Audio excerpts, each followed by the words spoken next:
my parents will tell you that's the reason that they follow Jesus now, is watching me walk through infertility and that journey of infertility and them seeing, okay, you never lost faith.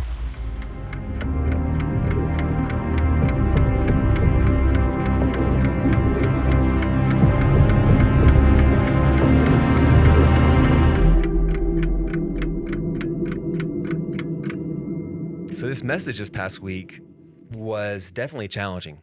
I don't know, for me. Yeah. For me, it was definitely, I mean, every message is challenging me to be, to grow and to be more like Christ. This one had some extra challenge on it, a little bit. Yeah. Is that I would say yes? so. Yeah. Okay. All right. I was hoping I wasn't the only one. No, it was kind Okay. of heavy. Sobering. Yeah. Yes. Oh, good way to put it. It even got me to think like, wow, after 1,000 years, how is Christianity still even a thing? Right? If this is in the fine print, Yes. how are we still doing Because this? it is a hard call. You're Yeah. calling somebody to make a decision Yeah. to really like step up and do something that is not going to be easy. And it made me think about like in John 6, Jesus gave a really hard message, and some of the word says disciples were like, bro, that's a hard word. Who can hear this mess? Yeah, Yeah. no, And are you left talking him. about when Peter was like, where are we gonna go? Exactly. Yes. Yeah, no, I relate hardcore with that. Like, God is saying, okay, you're gonna climb this mountain. There is no other way else to go. Like, this place is on fire and this place is underwater. You're gonna climb this really hard mountain. And he's like, you gonna do it? I'm like, well, I don't really have an option. That's- like, where am I gonna go? But up. I mean, really difficultly, but I mean, difficultly. No, that's I like it. That's a Webster's. Yeah. That counts. Okay. Yeah, no, I definitely I relate to that though. Like, we don't have another option and this is heavy, but we were talking about this after service yesterday with the production team, that like when people lie to you and say it's going to be easy, the response that you get after you're mid difficulty is like, I could kill you. Why would you lie to me and not give me at least a heads up to mentally prepare for So the true. fact, But So like, true. I do appreciate that we have a God that is honest with us of like, hey, this is not going to be easy, but I promise you it's going to be worth it. Yeah. That's the only way we can get through it, That's honestly. good. That's right. Yeah. So when hard calls come, like what we heard yesterday, we can say it is worth it. Yeah. Yeah. I mean, especially with now, like all of the craziness that's happening. I used to teach middle schoolers, and kids Oh, bless your can soul. kids can see Not a chance. through the lie Yeah, they can. for the more PG response. Yeah. Like they can see through it, you Yeah. know? And so especially with all of the craziness that's going on now, like even kids are looking at us like, what are we gonna do? And if you give them some soft pat answer, like, yeah, daffodils and rainbows and unicorns, they're gonna look at They're you not buying like, that. Mhm. like tell the truth. It's gonna suck, but also we're gonna be okay. okay. Yeah. That's the only way to really get through any of it is to be honest. I think one of the things that also helps us to get through is being able to hear other people's stories of how they've endured, Yeah. or how when it's been Yeah. hard, what they were able to do, Yeah. and why it was worth it. Because sometimes we just see the difficult circumstances right now, but Jesus was able to endure because of the joy that was set Yeah. before him. Mm-hmm. So I want to ask you guys a question where you can just, I'm in for stories today. I want to hear stories Stories. of when it has been hard, how you were able to get through it, when it has been difficult. Here's something that we heard yesterday, which I thought was great. Being a witness won't cost you something. It'll cost you everything. Right. Or another thing that we heard was stop trying to make room for God and just get God the room. Mm-hmm. So knowing that there has been times in our life where it's been difficult, could you share with us a situation where maybe you had to pause and think like, am I really about to do this? This is a hard decision. So I want to give a small glimpse for myself Yeah. to give you guys the chance to think about maybe when that Kind time was for you. For me, the time that I can think of where I don't even know how I was walking to do what I felt like the Lord called me to do. My feet were they felt like 1,000 pounds each as I was moving them forward. And it was because, wet cement. yes, it's exactly like that nightmare where you're trying to Yeah. run away. That's exactly what it felt like. And it was to tell some friends that were very kind to me before I was really following after Jesus that we needed to take a break in our friendship. Mm. Mm. And man, that was Mm. probably one of the hardest things that I had ever done. I just remember how hard it was to walk to them and tell them that. And weighing in my mind, do I really want to do this? Because I feel like I don't know if we're going to continue being friends ever again. What will this mean for them? But it was something that I felt like the Lord was putting in my heart. And it was hard, but man, the long-term benefits, God did a lot of things in my life positively through that Mhm. decision. Yeah. Mhm. Yeah. What about you guys? I can definitely relate to that story. So when I first bought my first house, I had roommates, and then I got married, and so then my husband moved in, but we still had roommates. And my roommate was my best friend that I had been best friends with since elementary school, and at this point we were 23. So a lot of time, a lot of water under that bridge. But she was in a serious relationship, and my husband and I were starting a Christian business in our home, and we really felt the Lord say, "You've got to purify the space." Mm. And that didn't just have to do with us. She lived there too, and she was sleeping with her boyfriend and at the house, and we had been friends for so long, even before. I didn't become a Christian until I was 22. And so I had only been a Christian for a year at this point, and having to have this conversation with somebody that knew me before Christ, Mhm. and to have to pray through that and think through that and talk through it with my spouse, brand new, to say, "Hey, I love you. And because I love you, I'm going to have this conversation with you and confront this," because she called herself a Christian, a follower of Jesus. So um, it was really hard, but we felt like we had to. We felt like the Lord said, you have to purify the space, and that includes her. And Mm. what she does with that is her decision, and you can't control that. Mm. And as somebody that, of course, wants to control everything, that was really hard for me. But so we told her, and she got mad, so Oh, I mad. bet. She moved Mhm. out 2 days later, and I was really scared that I was going to Yeah. lose my lifelong best friend, and it was weird for a while. She even at one point said she thought that I was going through a phase of Mhm. following Jesus. Joke's on her. Still here. Still here. But yeah, that was really hard. That was really, really hard. But what the Lord has done through that business and creating Christian music and all of that, like, I don't know. Of course, God's gonna do what He's gonna do, but I don't know if we wouldn't have taken those steps of obedience in the early days. I don't know how much He would have blessed it throughout that process. Mm. And now, I mean, thousands of songs have come out of that space, and um, it's just really cool to watch. And our friendship has been restored, me Yeah. and her. That's beautiful. It's not the same as it was, Mm. but it's been restored. But that was hard. Letting go of that was hard. I had to decide: am I going to follow what the Lord is saying, or am I going to let my loyalty to this friendship win this conversation? It's Mhm. tough.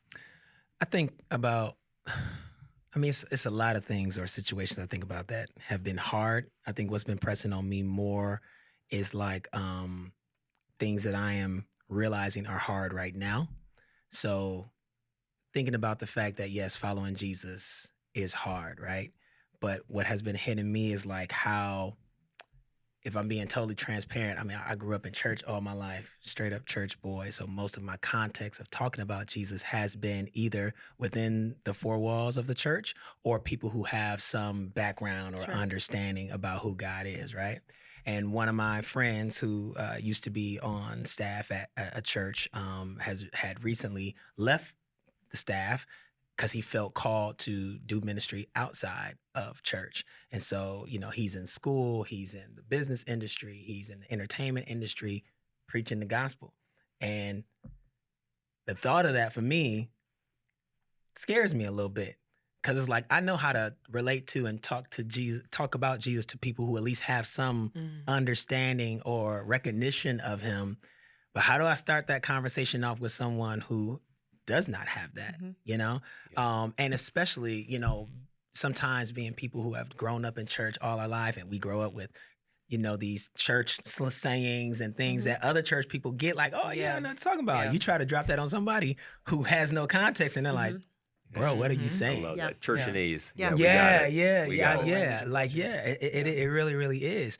And so learning as I'm actively learning when it comes to like evangelism and really not shrieking down, not, shying away from conversations with people who you don't know their background and just trying to just tell your story. Like just who I am and how I am who I am because of God, because of Jesus. And yeah, that is a little scary at times, but the truth of the matter is, and I know Johnson has said it before, like, um, man, our country has not seen any real persecution Yeah. yet for following Spot Jesus. on. Yeah. It's definitely other parts of the world that are getting it. Yeah. Mhm. Followers are getting it hard, have been for thousands of years, Yeah. right? We over here chilling, Mhm. but we see the times are changing. Mhm. You know what I'm saying? And so what has been being impressed upon me is like, Lord, am I going to be able to be as bold Mhm. about who you are and how Yeah. I love you when this is not popular anymore? Yeah. Yeah. You know? Yeah.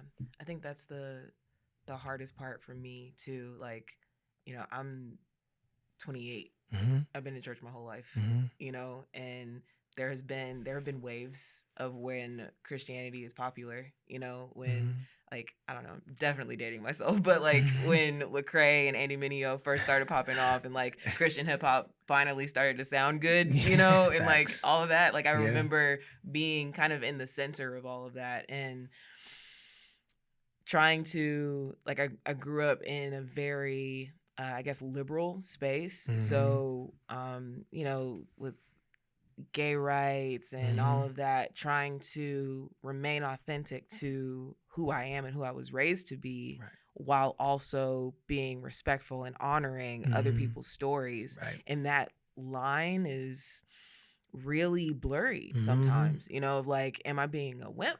Am Mhm. I being a coward by Yeah. not saying what I think? Or Right. am I being respectful and loving, Yep. just by letting them have the space to vocalize how they feel about a thing? Right. But I really feel like even now in this life, in this stage of life that I'm in, standing like 10 toes down on my story Yep. of like, okay, yeah, no, I know how God has been for me. And if the question comes up, like, this is how I'll answer it. Yep. Regardless of who's listening. That's the hard part. Right. Is I want to tailor my response to my audience. And you can't do that. Like, there's some things you can't do that with. Right. You know, like there's certain parts of my story that is gonna offend you, and I Right. gotta tell it the same every time I Yeah. tell it. I have to be consistent. It's my story and I'm sticking to it. But like it's so tempting. It's so tempting to like alter it a little bit because you can get the laugh if you say it this way, or you can get applause if you say it. I know if I put this filter on this story, I'll get so many likes. Which just makes you comfortable, not necessarily the people you're talking Exactly. to. It's self-serving. Exactly. And I think something that Pastor Mo was talking about yesterday of even being willing to, like, he didn't phrase it this way, but in our debrief afterwards, we talked about how you have to be willing to emotionally invest in people.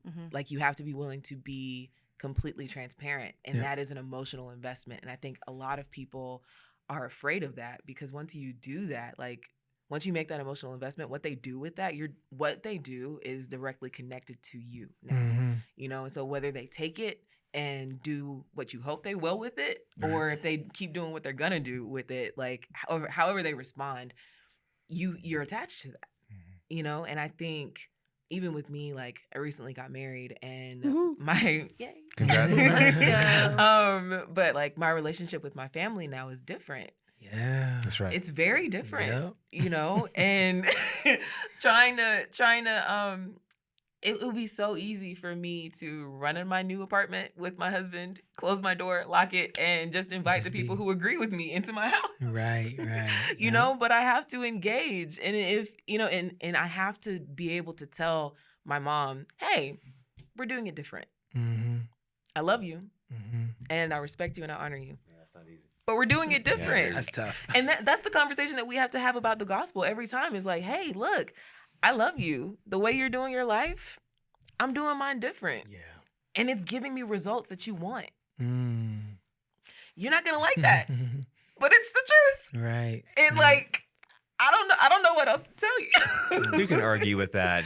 It's the Yeah. truth. That was perfect. Can you do that in every conversation? You know, just and maybe So it'll show my ring disarming. a little bit. You know, just it's the truth. There you go. You talked about being emotionally invested in who we're trying to witness and reach out to. So I got a question I want to run by you. Someone taught me once that if you're not being emotionally hurt every now and again in ministry, that you're probably not investing in people as authentically as you should be. Not just in ministry, but even like with your neighbors or with your children or with friends. Could you speak to whether or not you find that true in your life? Because it sounds like you have to be heard, but that's not what it's saying. What do you feel like that quote really means about allowing ourselves to be hurt with the way we witness to others? Yeah, I mean, in order to be Christ-like, we have to be willing to feel. You know, I think that's the biggest part of Jesus, the ministry of Jesus that I cling to because he was so emotionally present wherever he was. And I think that's the thing that's missing from a lot of ministry where you see a lot of people who have been church hurt. You have them interacting with people who refuse to like get down in the mud with them and be a part of their story with them.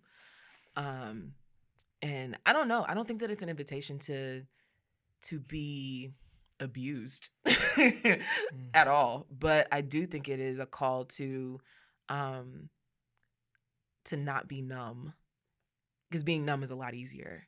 Yeah. Like clinging to the rules and regulations and making things linear and making things black and white. Like it's a lot easier to, oh, well, this is the answer. And not think about the person who actually has to walk that out. And so, yeah, I think that I agree with that of you have to be willing to tell a story. So my little sister is in Tallahassee. She goes to FAMU. And her life is not like mine. She just recently joined a sorority, and I was in the military, so you couldn't pay me to go through a hazing, Any type of process. none of that. It is not for me. It is not for me. Outside of boot camp. Yeah, no. There's some hazing there. Yeah, and I'm like, I've done it. I've done it 3 times. I don't need to do it ever again. Wow. Little slight flex there, but Thank you for your service. Listen, thank Grateful. you for your support. Yeah. But no, like if I have no connection to her story outside of the fact that she's my sister. Yeah. You know, but if I were to sit here and listen to the struggles that she's going through and say, well, you signed up for that. I don't know why. Well, I don't know why you putting yourself through that. Like, that's dumb. Just leave. You know, what does that make me look like? Right. You know, you have to, my relationship with my sister, like, inspires my compassion. Right. And so for people who we are supposed to be ministering to, like, you have to listen to their story before you can prescribe any scripture. Like, that's what Jesus did. Jesus allowed himself to weep with people who were weeping. And I know that was uncomfortable. I know that was painful, but I really think that that's the crux of the ministry is being willing to hurt with people who are hurting. Yeah. Being willing to be affected by what might not affect you unless you like step out of your boat and like step into somebody else's world. Like that's the whole part of empathy and compassion. Yeah. I think empathy opens us up to feel other people's position, you know, to see from a different lens and perspective. But vulnerability opens us up to possibly being hurt. Yeah. And we got to be okay with that. Yeah. You know, when we are trying to do life and give emotional equity and relational equity to someone, we gotta try to get down on the level of where they are. We cannot see it as like I'm here and you're there, or vice versa. It's like we have to have some type of relatability, because Yeah. the truth of the matter is, regardless of how long we've known Jesus and been walking with him, we ain't been walking with him forever. Yeah. Right. We are sinful beings and still struggling with stuff, still trying to fight our stuff, still laying things down at the feet of Jesus every single day. Yeah. And that will continue to be the journey.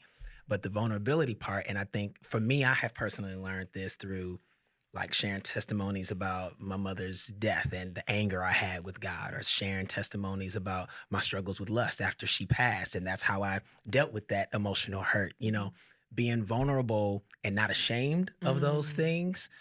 Yeah, someone could judge me because of my past or the things that I still have to pray about and still lay at the feet of Jesus. But at the end of the day, I have seen and been witness to more people being helped Mhm. and Oh, yeah. encouraged and set free because of my vulnerability. Yes, my vulnerability may open me up to some judgment and some ridicule. That's fine, Yeah. because I see more people being helped and Yeah. blessed by my vulnerability. Yeah. People need to know that Christians are real, that Absolutely. we're not robots. We're not Absolutely. unfazed or unbothered. I mean, Yeah. so I'm a first generation Christian, and I didn't grow up in a Christian home. And I was told when I was 16 that I couldn't have children, that I couldn't Mm. conceive children. Mhm. And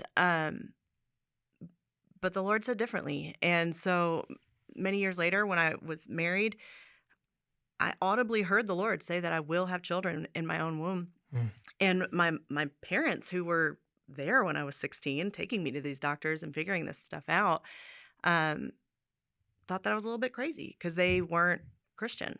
And 4 years of infertility, and them watching that journey and seeing my tears and seeing me really struggle with what that looked like. And okay, I know what science says, but I know what my God says. And I've got to hold those both in tension, and not just being the person that's like, I stand on the word of God and there's nothing that can move me.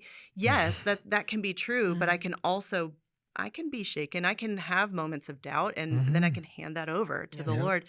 And that is my parents will tell you that's the reason that they follow Jesus now, is watching me walk through infertility and Yeah. that journey of Wow. infertility, and them seeing, okay, you never lost faith, even though it took 4 years of actively trying and working with doctors, and you were told no, but you never lost faith. You never Yeah. lost that hope. You believed what the Lord said, Yeah. and then it actually came to fruition.